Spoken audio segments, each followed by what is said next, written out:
What if the story of human evolution left out a chapter? One where our ancestors weren't just surviving on land, but also adapting to life in the water.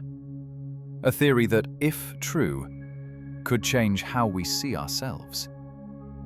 For a time, our ancestors foraged, fed, and adapted along coastlines, riverbanks, and shallow waters. In this chapter, we'll explore the clues still written in our bodies today, subtle hints that may connect us to a semi-aquatic past. The idea was first brought into the spotlight in the 1960s by marine biologist Alister Hardy. Hardy proposed that human evolution might include a period where we were semi-aquatic, spending significant time in shallow water. The concept was later expanded and brought into public discussion by writer Elaine Morgan, who championed it through books and documentaries. One of the first clues comes from something we see, or rather what we don't see, on our skin. Unlike most primates, humans have very little body hair.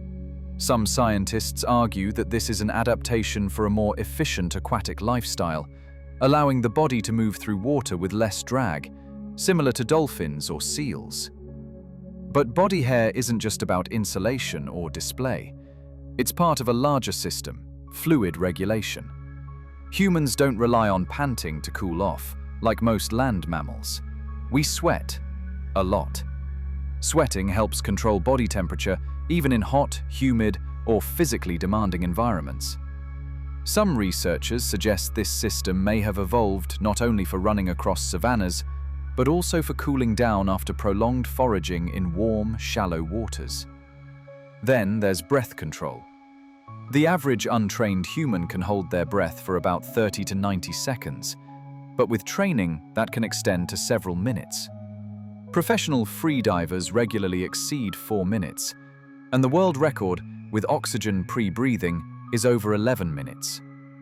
That level of breath control is rare among land mammals, yet humans share this trait with seals, otters, and other semi-aquatic species. It suggests an evolutionary advantage to being able to submerge, to gather food or escape predators. Modern human diving behavior gives us another clue. The Bajau people of Southeast Asia, sometimes called sea nomads, have adapted over generations to spend much of their lives diving for fish and shellfish. Studies have shown they have larger spleens than average, which store oxygenated red blood cells and help them stay underwater longer. This is not just culture, it's biology shaped by a lifestyle deeply tied to the sea. Some of the most compelling evidence isn't about what's on the outside, but what's inside our heads. Our brains are unusual, not just in size, but in how rapidly they grew compared to our primate relatives.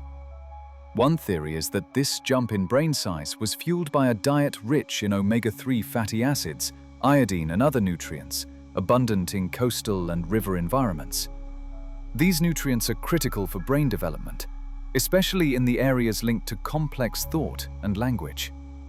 In other words, a seafood-heavy diet may have given our ancestors the raw materials to build the modern human mind. And this wasn't just random snacking. Fossil evidence suggests early humans regularly harvested shellfish, fish, and aquatic plants, not just as an occasional supplement, but as a consistent food source.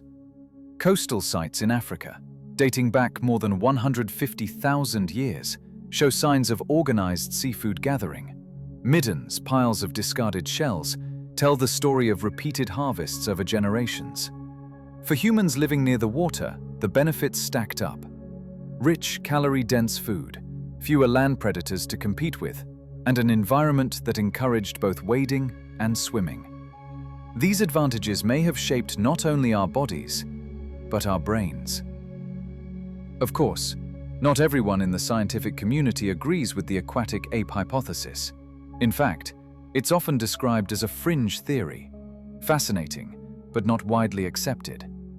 Mainstream anthropology explains our features through other pathways. Hairlessness. Some argue it's simply a way to keep cool while running long distances on the savanna. Bipedalism. often credited to freeing our hands for tool use and carrying food, not wading in rivers. Even traits like breath control or our love of swimming, critics suggest these could have developed as byproducts of other survival strategies, rather than from a semi-aquatic past. For example, they point out that many animals can hold their breath for practical reasons, from stalking prey to crossing streams, without being truly aquatic. Skeptics also note that the fossil record, while fascinating, doesn't directly prove a water-based lifestyle.